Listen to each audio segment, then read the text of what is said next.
What's up, everyone? Welcome back to another review, and this time we're taking a look at Shazam! Fury of the Gods, the 12th installment into the DC Extended Universe, or as I call the Synderverse. So, Shazam! Fury of the Gods is the sequel to the 2019 movie. This film is once again directed by David F. Sandberg, with most of the returning cast returning from the previous film. So the overall plot of this movie is the Shazam League going into conflict with the Daughters of Atlas, who are bent on getting revenge for the death of their father, and they just don't like humans. So yeah, that's basically the overall plot line of this movie. Really nothing all that to it, nothing all that interesting. Shazam 2 is really a paint-by-numbers superhero affair. It's nothing egregiously bad. It's nothing that's horrible. This is not one of the worst superhero movies ever made. It's a serviceable superhero movie. And listen, at worst, at worst, you can be a serviceable superhero movie and still have some, decent things in it. But this movie should have been much better than what it really was, to be honest with you. Now, I'm a fan of that first Shazam movie. I thought that movie was actually very, very good. But the sequel tries to capture the magic of the first movie, but the problem is that the overall arcing story of Fury of the Gods is really not that interesting. It's kind of just a very just paint by numbers, evil villain, evil gods want to destroy everything just for the sake of destroying stuff, and that's basically it. From an overarching standpoint, this movie's story isn't really all that great. Now, in terms of the side stories, you do have a couple of side stories that I actually thought were actually pretty good, and they're some of the best parts of the movie. All right, so without any further ado, let's go over Shazam 2, and let me give my final thoughts. So, as an overall film, I enjoyed it. I had fun with Shazam 2. I didn't hate it. It has some decent moments to it, some decent action sequences. Most of the cast was fun to watch, with the exception of a few, particularly that of Lucy Lawless. I'm sorry, particularly that of Lucy Liu, and I'll get to her when I get to her. But in terms of just the overall cast itself, they're fine. Asher Angel returns as the kid version of Billy Batson, and I thought he was fine in the role. He doesn't really get enough screen time.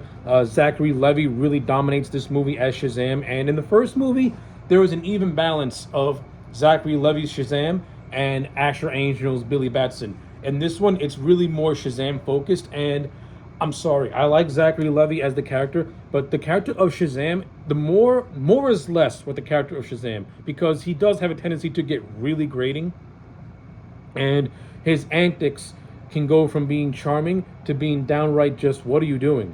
I mean, especially when Asher Angel's on screen for the limited time that he is as Billy Batson, you can see he's more matured, and he's much more, and you can see he's more mature than how he was in the first movie. But when he goes into full-grown Shazam, he's still acting the same way he was in that first movie, which doesn't make any sense, because when Billy Batson is Shazam, he's basically playing a grown-up version of himself. It's not a split personality. It's not a separate identity. This isn't like Bruce Banner turning into the Hulk, where the Hulk monster is literally its own persona inside the same person. The Shazam is much, much different. But for some reason, David F. Sandberg directed Zachary Levi to continue to play Billy Batson as Shazam, as though the character faced no growth since the first movie. I didn't really care for that. I mean, there are some scenes where you can see the maturity coming out of him, and then there are other scenes where he's just playing the character like he did in the first movie. I didn't really care for that. I didn't really like that, because it showed that Billy Batson is still very immature when it comes to being a superhero. When we see him as a human who is in fact much more mature and is more of a leader with the Shazam family. So I wasn't really overly thrilled about that. I mean, I do like a lot of the bantering overall. I like when the Shazam family just quip with one another. You really see the chemistry and dynamics between them. I think the actress who played Mary is the weakest part. She's a recast. Michelle Broth got recast with this new actress, and I didn't really care for this new actress. I thought her acting was actually kind of flat, and she just didn't really have any personality. A lot of her delivery seemed like she was just reading off a script, and seemed so monotone and so robotic. I didn't really like it. I mean, at least the actress in that first movie, she was actually quite decent. So I don't know why we didn't just recast her to play both the human form and Shazam form of Mary. this new actress didn't really do it for me, which is a shame because I thought Mary and Billy had some decent chemistry from that first movie. And they do make a lot of references to the first movie where Mary wanted to go to college, but in his own way, Billy kind of sort of convinced her not to go. And Mary has maybe like a slight resentment towards Billy because of that. Like, you could have easily had more of that sibling rivalry play out in this movie, but you didn't really get a whole lot of it. I mean, you do get some of that stuff here and there with Mary, with Mary pretty much telling Billy to grow up in a sense.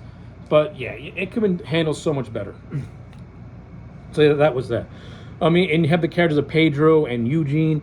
They're just there. The movie reveals that Pedro is gay, and it doesn't really add or take anything away from the movie. It's just there as a participation award.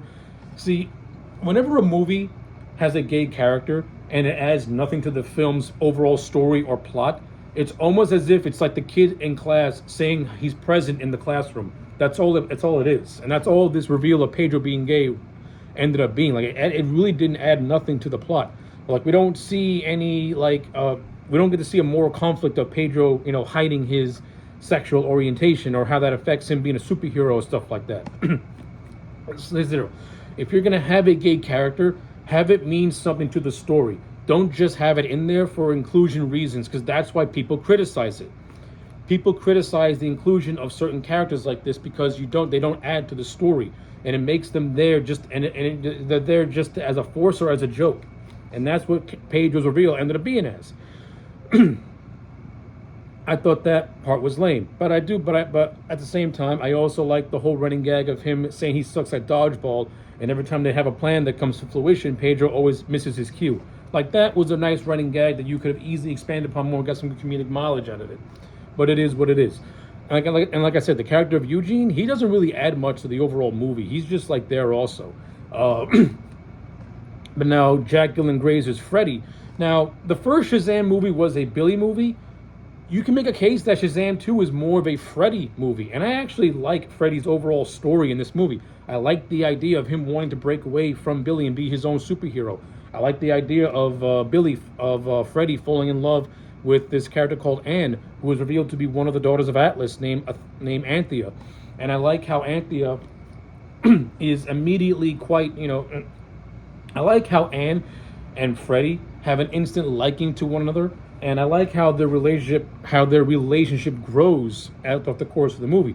And you can tell that Anne develops genuine feelings for Freddy. So when it's revealed that she's one of the daughters of Atlas who wants to do horrible things, you can see the conflict within her. I don't think Rachel Zegler put on a fantastic performance, but I thought she put on a decent performance, and I did like her chemistry with Jack Dylan Grazer. Jack Dylan Grazer, I thought was actually really, really good in this movie. I thought he was a lot of fun. Like I said, if you were to watch this as a Freddy movie, he's more the primary focus than Asher Angel was, and I liked it for the most part. Like, I liked some of the scenes with Anne and Freddy. They're very cute together. They got decent chemistry. The whole side plot of Freddy teaming up with the wizard Shazam while in the God realm trying to escape it. It is what it is. It came across more as filler. And instead of Wizard and Freddy developing some sort of a bond, their whole thing is more or less played like a joke, with the Wizard constantly forgetting what Freddy's name is. I mean, the first few times are actually kind of funny, but their team up together really didn't really mean much, to be honest with you, because it didn't really add to the overall story of the movie itself. Speaking of which, the Daughters of Atlas. These villains are weak. When compared to Thaddeus Savina from the first movie, the Daughters of Atlas, they're kind of boring, to be honest with you. I mean, you have Helen Mirren, who plays Hespera. Helen Mirren is a powerhouse of an actress, and she's playing a Greek goddess named Hespera, and she's okay. I mean, hey, listen, if Helen Mirren was 40 years younger, she could have pulled it off, but it's like your grandma pretty much trying to play a villain, and it just comes across as kind of awkward, to be honest with you. Which is why I think now on paper, they did the right decision of having the character of Calypso, played by Lucy Liu, be the overall villain of this movie, which she really is. The problem is, Lucy Liu puts in an embarrassingly bad performance. Now, Lucy Liu's performance is not bad in the sake that she's playing it very hammy and over the top. It's bad because she shows absolutely no emotion. Like, she has the same deadpan facial expression and the same just bored, monotone voice all throughout this movie. in scenes where she's supposed to be showing some great emotion, she's shouting as if she's shouting as if she's in a library. It's ridiculous. When Lucy Liu is trying, she can actually be really good. See Kill Bill Volume 1. See the Charlie's Angels movies. She's actually quite good in both those movies. And I also liked in a movie called Play It to the Bone. But when she's on autopilot, boy, is she on autopilot. Like, this woman couldn't give an eighth of a shit while doing this movie, which is a shame, because if you don't want to be in a movie like this, don't take the paycheck, because you're really just embarrassing yourself. I mean, I'll give Helen Mirren credit. At least in certain scenes, Helen Mirren is trying, and she's trying to add some semblance of menace and some connivingness to her character of Hespera. But Lucy Liu's performance drags the trio of the Daughters of Atlas down to the point where they don't come across as threats. They come across as just boring, just bland and generic, with just very simplistic motivations. Now, even though I didn't think Rachel Ziegler was a great actress either, at least when compared to Lucy Liu, she's trying, and she does have a genuine spark with Jack Dylan Grazer when they're sharing scenes together, and I like their little romance story. I think that's the best part of the whole movie. It's the youngest daughter of Atlas who basically wants to be with a mortal, because she can relate to this mortal. This movie kind of answers the questions of gods and humans, and are gods really that different from humans? Especially when they have a lot of similarities. Athena has overbearing family. Freddy has an overbearing brother. Like, they're very similar and different in a lot of ways. That's a good story. That's a good side plot that actually played very, very well throughout the course of the movie, and it had a nice, decent payoff with Freddy and Anthea getting together at the end of it. So that's why I said this is more of a Freddy movie than a Billy movie. Freddy has some of the best character moments. He has some of the best lines, some of the best quips. He has the best romance story. Like really, Shazam is more or less just a supporting player in his own movie. And this movie is called Shazam. It's not called Freddy, Fury of the Gods. It's called Shazam, Fury of the Gods. But that's not to say that the character of Shazam doesn't have some decent moments, because he does. Actually, the whole Shazam family has some decent moments. Like the whole scene of the Philadelphia Bridge being torn apart. And that's a nice little fun action sequence of the Shazam family using their powers to save civilians. Shazam, Billy Shazam has a couple of cool action sequences peppered throughout the movie, especially in the climax. So it's not like Billy Shazam didn't have a lot to do. He did have some stuff to do. He did have some funny comedic bits here and there, but Freddy's story really dominates the whole movie. In terms of how the foster parents are handled, I kind of like it. I kind of like the whole subplot of Billy not really ready to be calling his foster parents mom and dad, but I like how it pays off at the end where he finally accepts it and he acknowledges it. Now, Billy's story in the first movie is all about trying to find a family. His story in this one, more or less, is trying to keep his family together, essentially, but also learning to, let them be their own people as well. So I thought that overall story was handled fairly well, and it played nice into the sacrifice that Billy does at the end of the movie, where he sacrifices himself to stop Calypso from destroying all of the world and Philadelphia. So that was actually played fairly decently. So I don't really have a lot of complaints with that. I do have an issue of Billy being resurrected 5 seconds later. Like that's why I hate when main characters have deaths in their own movies, because they're going to come back either at the end, either at the very end, or during a mid-credit scene. So I didn't really care for it. And the whole thing was paid off with this running gag of Gal Gadot making a cameo appearance as Wonder Woman, and this whole running joke of Billy being more or less having a crush on Wonder Woman. I think the inclusion of Wonder Woman in this movie was just done horribly.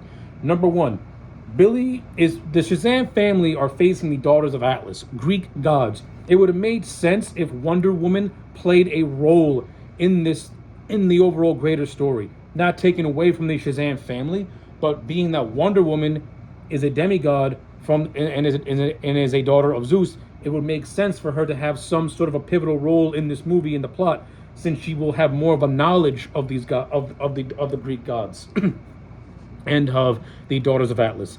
Instead, she just played off as a joke, and it is what it is. I didn't really find it funny. it was just okay. The whole thing of Demon Harju returning as the wizard, that's fun. I like seeing him come back, and he actually gets a chance to show some personality. And even though I think his side quest with Freddy trying to escape the God Realm was entirely pointless, he did have a lot of funny bits. He did have a lot of funny moments. I ain't gonna lie, and I like how he generally grows to care about the Shazam family. It's almost as if he's playing like this proud uncle, seeing his nieces and nephews, come into their own. I kind of like that little aspect of. I kind of like that little aspect. It actually shows the more humane, the humanity of the wizard character. So I don't really have a lot to complain about that. I actually enjoyed it. I liked it. I'm not gonna lie. And I also like the foster parents of Rosa. I also like the foster parents too. I like them as well too. They also had a chance to play a nice little role in the climax of this movie. And then you get to the two mid-credit, and then you get to the two credit scenes. You get the mid-credit scene of Steve Agee's character and this character of Hellcourt, both who appeared in the Suicide Squad and Peacemaker, coming to recruit Billy Batson to join the Justice Society as sent by Amanda Waller. And that's a nice little scene, I guess. And then you get the post-credit scene, which sees the return of Mark Strong as Dr. Savina and Mr. Mind, continuing this plan, which who knows if we'll ever see now take form in Shazam 3. It was teased in Shazam 1, and it was like you had a little bit of expansion upon that in this movie as well. So, with all that being said and done, I thought Shazam Fear of the Gods is a decent movie. When compared to the first, it's not as good, but I don't consider this to be one of the worst things you'll ever see. It's a fun movie. It doesn't really have any politicalness to it. It doesn't have any it doesn't have what you would say any social justice messaging or any of that nonsense. It's a light-hearted, fun romp. It doesn't have a good emotional story. It doesn't have that good emotional story of the first movie, but it's a decent watch overall. And I'm gonna give it a solid 6 out of 10. That's the best I can give. That's the best grade I can give this movie. A 6 out of 10 for Shazam: Fury of the Gods. Let me know your thoughts in the comment sections down below. Like the video and subscribe, and I'll check you back next time for more.